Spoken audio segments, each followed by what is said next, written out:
Olá, meus irmãos, nessa nova reflexão com base nos Salmos, aqui estamos para repensar algumas questões muito importantes da vida. Na verdade, nos Salmos encontramos muitas lições. Lições que diz respeito a diversos aspectos da existência humana. E é interessante como Deus permitiu que os escritores da Bíblia, de Gênesis a Apocalipse, passassem por experiências tão diversas, tão diferentes, e que, através dessas experiências, eles fizessem o registro sob a direção do Espírito Santo de Deus, para que nós pudéssemos conhecer, saber e crer em Deus, em sua palavra, em suas promessas e seu amor em Cristo Jesus. É por essa razão que, assim eu creio, que de Gênesis a Apocalipse, o objetivo primário da palavra de Deus é apresentar Jesus. É falar do amor de Deus. É como se a Bíblia estivesse dizendo para você, para mim, para todos nós, que tudo começa e converge em Jesus ou para Jesus.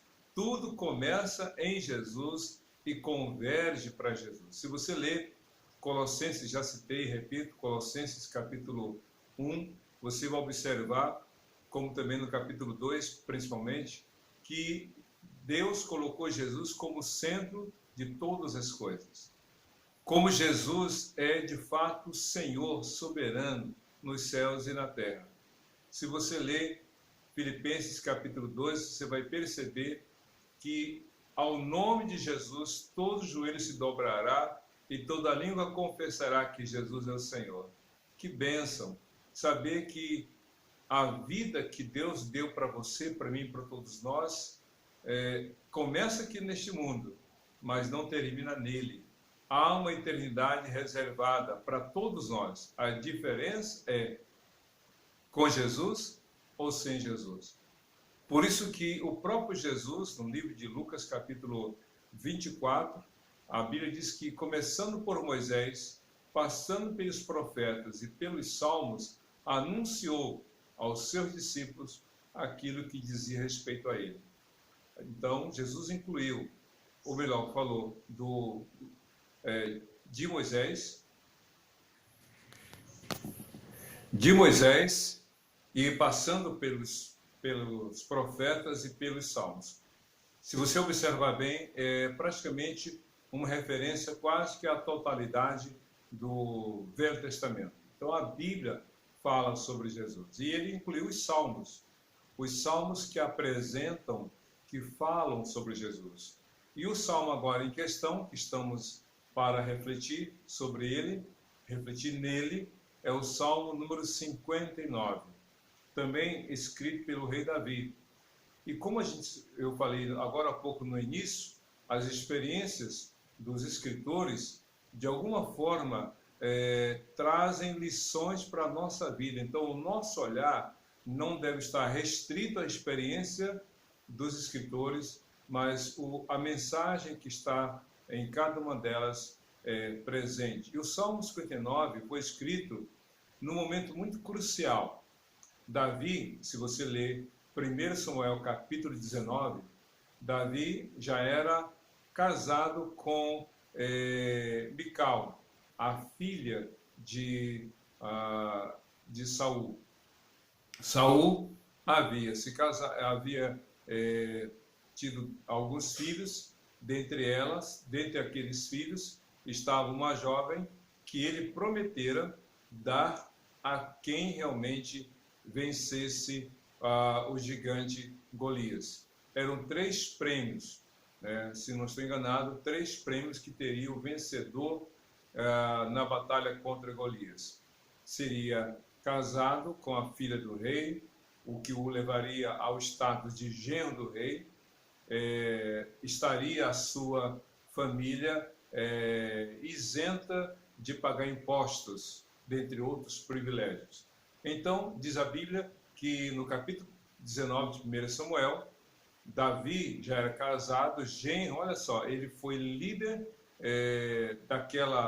daquele enfrentamento venceu Golias, Saul cumpriu a palavra, Davi se casou, e diz a Bíblia então que por inveja Saul tentou matar Davi. E se você ler 1 Samuel, não era a primeira vez que isso tinha ocorrido, ele tentou matar mais uma vez, e então diz a Bíblia que Davi foge para a sua casa, só que Jonatas toma conhecimento das más intenções do seu pai. Jonatas era amigo de Davi, mas também cunhado de Davi.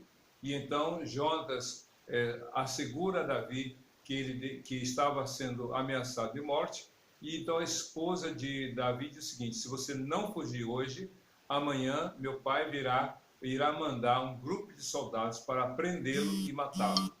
E então diz a Bíblia que então Davi foge da sua casa por uma janela. A esposa faz uma corda com lençóis, e então esse homem foge para não morrer. Você imagina o vexame, a vergonha de, sendo genro do rei, ter que fugir porque o rei deseja matá-lo. Mas para não morrer, ele passa por esta ação vexatória e escapa realmente por um milagre. E é com base nessa experiência que Davi escreve o Salmo número 59. E aí a gente vai aprender algumas coisas mais. Como é que começa o Salmo? Começa com a seguinte informação: livra-me, é um pedido, livra-me dos meus inimigos, ó Deus, põe-me fora do alcance dos meus agressores. Eu não li, mas eu vou ler aqui agora o título na língua original do Salmo 59, diz assim: para o mestre de música, de acordo com a melodia, não destruas. Poema epigráfico davídico, quando Saul enviou homens para vigiarem a casa de Davi a fim de matá-lo. Então, é só aqui um reforço das informações que havia dado. Então, Davi começa o salmo dizendo, pedindo, suplicando: livra-me dos meus inimigos, ó Deus, põe-me fora do alcance dos meus agressores. Davi usa duas expressões para se referir àqueles que desejam o seu mal: inimigos e agressores. Inimigo não é aquela pessoa que disfarça. Esse é o inimigo oculto. O inimigo oculto pode ser aquele amigo que esteja do seu lado. É o inimigo oculto. É aquele que está do seu lado para acompanhar, para ouvir, para denunciar, para que o vigia, para acusá-lo posteriormente. Esse é o falso amigo, é o inimigo oculto. Mas o inimigo aqui, que Davi a eles se refere, aos inimigos, são aqueles que clara e patentemente demonstram uma rejeição, uma aversão e mais ainda, uma intenção de cometer um ato e, mais agravantemente falando, desejar a morte. Davi então estava de alguma forma sendo ameaçado. Ele fala de inimigos e de agressores. E ele pede a quem? Ele pede o que a Deus? Pede livramento. Realmente, só Deus pode livrar você daqueles que não apenas desejam, mas praticam ou querem de fato praticar o mal contra você. E Davi continua no verso 2 do Salmo 59. Livra-me dos que praticam o mal, salva-me dos assassinos. Então são adjetivos nada elogiáveis. Ele chama inimigos, ele chama agressores, ele diz os que praticam o mal e dos assassinos. Porque quem deseja matar o outro é um assassino em potencial. Mas o mais estranho, o mais lamentável, é que Davi estava sendo perseguido, estava sendo verbalmente, fisicamente agredido, já que Saul havia lançado uma lança enorme, jogado uma lança contra Davi para prendê-lo contra a parede, cravá-lo contra a parede. Pois bem, então Davi estava cercado dessas pessoas. Saul, o sogro, Saul, o rei, que deveria trabalhar, deveria lutar para proteger todos os súditos de Israel, e mais ainda, Saul deveria ser grato e prestigiar realmente Davi pela vitória que o próprio Davi concedera à nação de Israel. Mas ao contrário de ser premiado, de ser elogiado, de ser realmente posto numa posição de renome, de reconhecimento. Davi estava sendo vítima de agressões físicas e verbais, estava sendo acossado, estava sendo perseguido por agressores, por pessoas que maquinavam mal e por assassinos. Como é que alguém pode ter paz assim? Mas apesar de tudo isso, Davi ora. Isso que é maravilhoso no servo de Deus. Apesar de todas as dificuldades que estavam acontecendo sobre Davi, diz a Bíblia, que ele orou, que ele clamou. Então não foram, como eu gosto de dizer, não foram as circunstâncias que realmente contribuíram, favoreceram para Davi buscar a Deus. Ao contrário, ele poderia até dizer: Deus, como assim o Senhor me ungiu para ser rei e agora aquele que é o meu sogro deseja me matar, aquele que deveria me proteger luta contra mim, ele põe assassinos no meu encalço? Pois bem, no verso 3 do Salmo, Davi continua na sua oração dizendo: vê como fico à minha espreita, homens cruéis conspiram contra mim, sem que eu tenha cometido qualquer delito ou pecado, ó Senhor. Deixa eu explicar aqui uma coisa. Davi não está dizendo que ele era santo, perfeito, que não havia errado, que não havia cometido nenhuma falha. Não é isso. O que ele está dizendo é que não havia justificativa, não havia motivo para que Saul o perseguisse, para que Saul desejasse a morte dele por 2 vezes. Não haveria razões para Davi, para Saul enviar soldados para a casa de Davi, cuja esposa era filha de Saul. É como se Davi dissesse: Senhor, eu não fiz nada para que Saul desejasse a minha morte. Senhor, eu não cometi um ato contra a vida de Saul para que ele enviasse assassinos contra a minha vida. Tem horas que a gente passa por situações e a gente se pergunta: por que, Senhor? Talvez você esteja passando por situações difíceis e a sua pergunta é: por que, Senhor? E por mais que você insista em perguntar, talvez nenhuma resposta justificável, ou melhor, resposta que você possa entender realmente chegue ao seu coração. Imagine só quantas pessoas na Bíblia sofreram injustiças. Por exemplo, Daniel, um homem que serviu a Deus, que foi fiel a Deus em tudo. O quanto esse homem sofreu injustamente, a ponto de ser jogado na cova dos leões. Seus amigos, Cedraque, Mesaque e Abednego, homens fiéis ao Senhor, foram jogados na fornalha de fogo ardente. José, o mais novo, ou melhor, o penúltimo filho de Jacó, jogado numa cisterna, depois vendido por 20 moedas de prata. Quantas pessoas foram injustamente afligidas? Não há realmente explicação para o sofrimento, mas o mais importante é que você tenha consciência tranquila de que o que você está passando não é consequência do seu erro, mas resultado de sua fidelidade ao Senhor. Isso que traz conforto e consolo ao coração. Por isso que Davi diz assim: sem que eu tenha cometido qualquer delito ou pecado. No verso 4 ele continua: mesmo que eu não tenha culpa de nada, eles se preparam às pressas para atacar-me. E essas palavras nos fazem lembrar de Jesus. Como o Senhor Jesus, durante todo o seu ministério terreno, foi vítima de acusações, de falsas palavras contra as suas ações. Ele demonstrou amor, curou enfermos, mas aqueles que eram líderes religiosos o rejeitaram e, mais ainda, o perseguiam para ver se ele cometia algum delito, e ainda que não houvesse cometido nenhum pecado, os seus opositores o levaram a julgamento e pediram a sua crucificação, o que de fato foi atendido por Pilatos, injustamente. Davi disse: eles mesmos mesmo que eu não tenha culpa, disse ele se prepara às pressas para atacar-me. Levanta-te, e ele coloca a sua oração. Levanta-te para ajudar-me. Olha para a situação em que me encontro. Davi então faz esse pedido: Deus, olha para mim. É como se ele dissesse: a quem mais eu vou recorrer?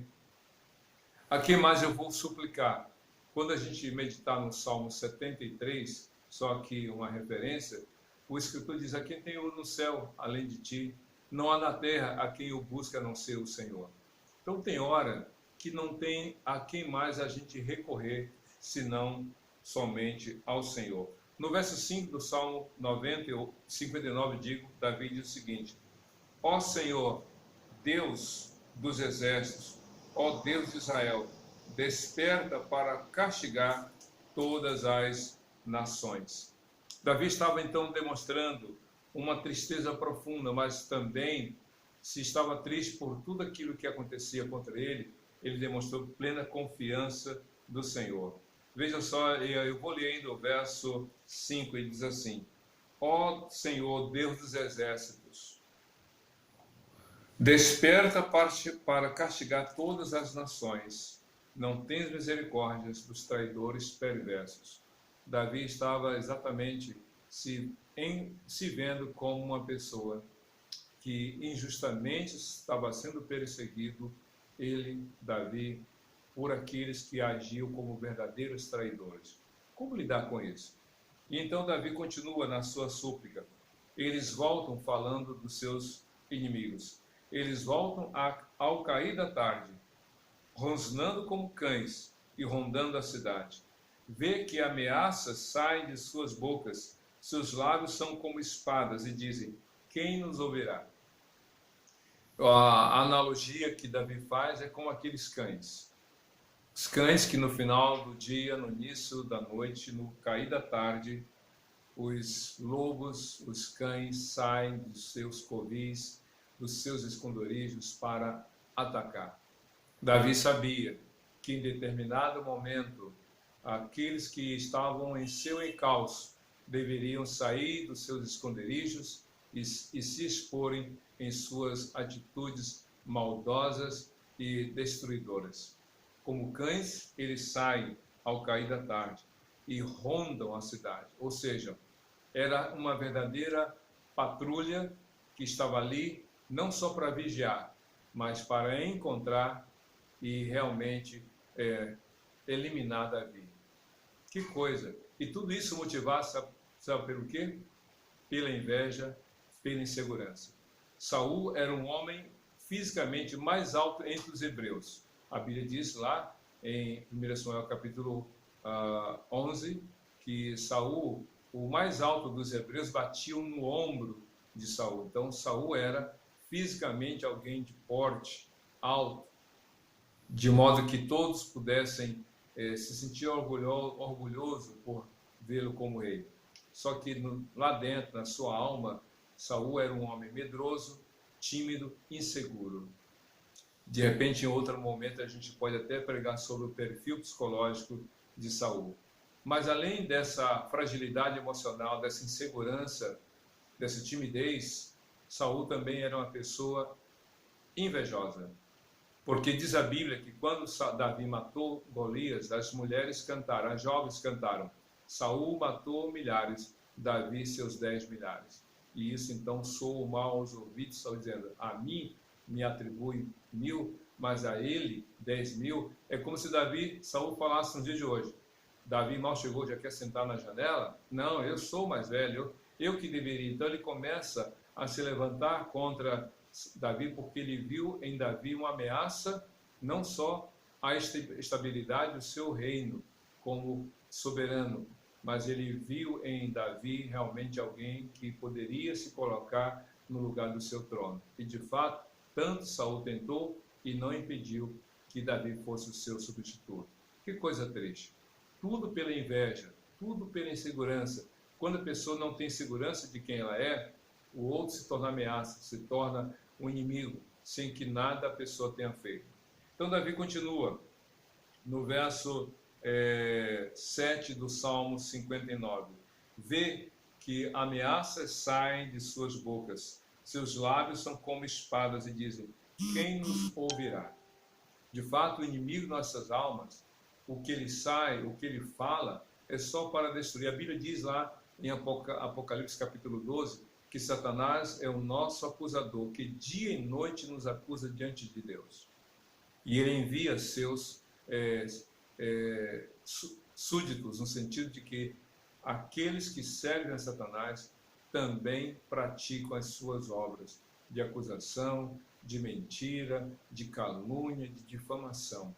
Da boca dessas pessoas só sai o que quer prejudicar aqueles que são inocentes. No verso 9 do Salmo 59, Davi diz: ó tu, minha força, por ti vou aguardar, tu, ó Deus, és o meu alto refúgio.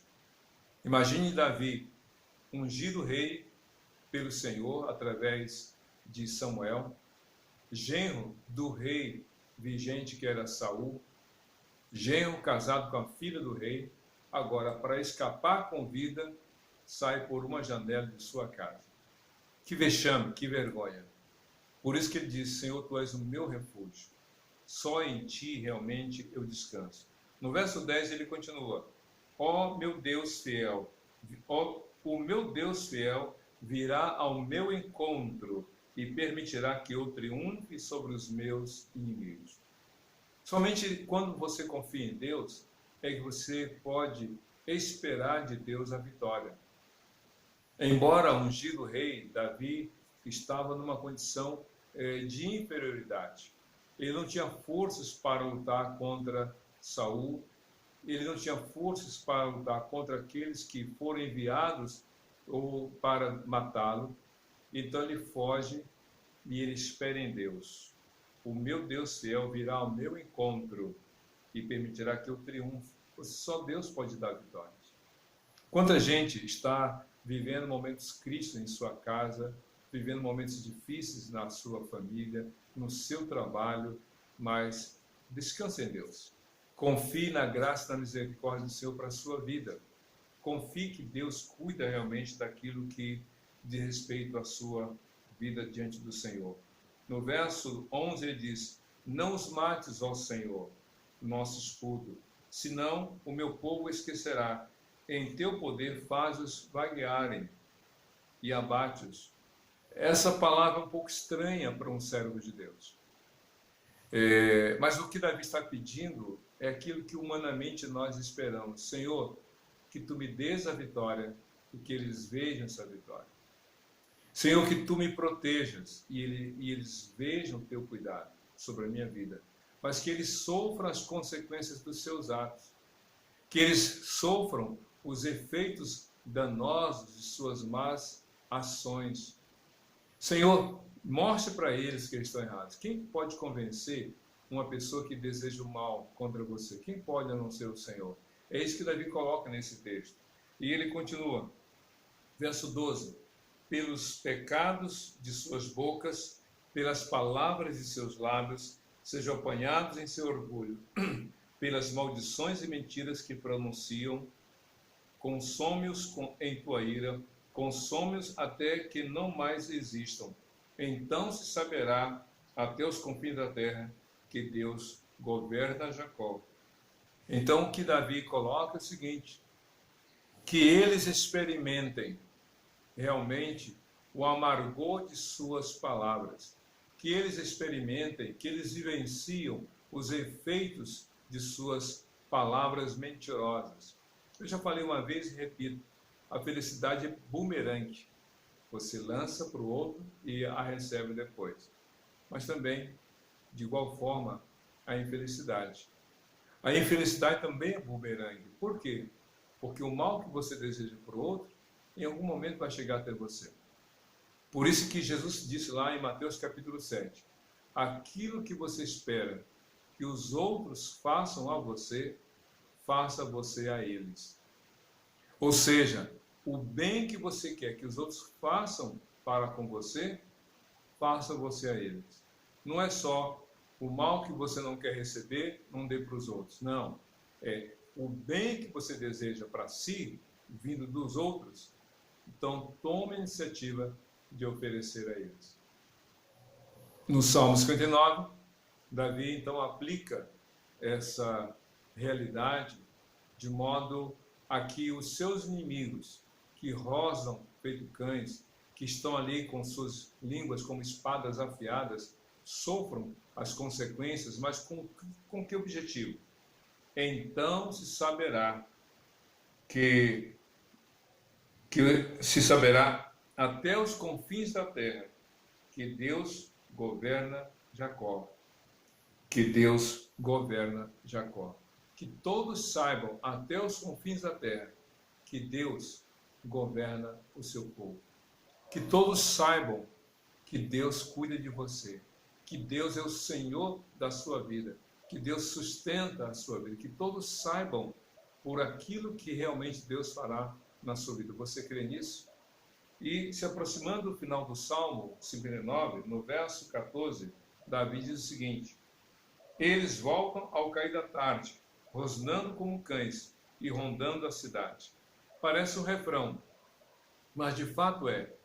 Porque o que marcou Davi nesse salmo foi essa experiência de ter que fugir de madrugada, ou melhor, fugir naquela noite para escapar com vida. Então isso marcou. Não é que gerou um trauma, mas a canção mostra esse momento crítico em que, para escapar com vida, ele sai numa corda feita de lençóis, enquanto que os seus inimigos, os soldados de Saul, estavam indo em direção a ele. Então isso marcou, e isso fica muito claro nesse refrão do Salmo 59, nos versos 14, como no verso 6. Mas ele termina o Salmo não com esse refrão difícil, mas ele termina o Salmo com palavras totalmente diferentes. Vejam só no verso 15 do Salmo 59. À procura de comida perambulam, e se não ficam satisfeitos, uivam, falando daqueles cães. Davi era visto como uma caça. Davi estava sendo tratado por Saul como aquele que deveria ser vitimado, ser morto pelos soldados do império de Saul. Então ele se via como realmente um coitado, sendo perseguido, sendo atacado. Porém, ele ora a Deus. E então, no verso 16 do Salmo 59, ele fala: mas eu cantarei louvores à tua força, de manhã louvarei a tua fidelidade, pois tu és o meu alto refúgio, abrigo seguro nos tempos difíceis. E aí eu quero pontuar isso. Abrigo seguro nos tempos difíceis. Davi teve o tempo difícil dele. Na verdade, teve tempos difíceis. Você pode estar vivendo o seu tempo difícil. Talvez já sejam tempos difíceis. Mas assim como Deus foi o alto refúgio para Davi nos tempos difíceis que ele viveu, que realmente você considere e creia que o Senhor é o seu seguro alto nos tempos difíceis que você está enfrentando. E então, Davi termina o salmo dizendo: ó minha força, canto louvores a ti. Tu és, ó Deus, o meu alto refúgio, o Deus que me ama. Davi poderia ter se queixado de muitas coisas, poderia ter reclamado: Senhor, você não me ama pelo que eu estou passando, Senhor, o Senhor não cuida de mim pelo que estou enfrentando. Não, eu sei que Deus me ama. Ele termina o salmo, ele começa o salmo falando de perseguições, de pessoas que desejam o seu mal, e ele termina o salmo dizendo: Deus me ama. Apesar de tudo que está acontecendo com você, não duvide do seu amor por você em Cristo Jesus. Como o apóstolo Paulo falou, mas em todas essas coisas somos mais do que vencedores por aquele que nos amou. Creia no amor de Deus, que Ele guarda você, que Ele cuida de você, que Ele realmente protege você em Cristo Jesus. Confie nele e seja feliz hoje e para todo sempre. Amém e amém. Deus te abençoe.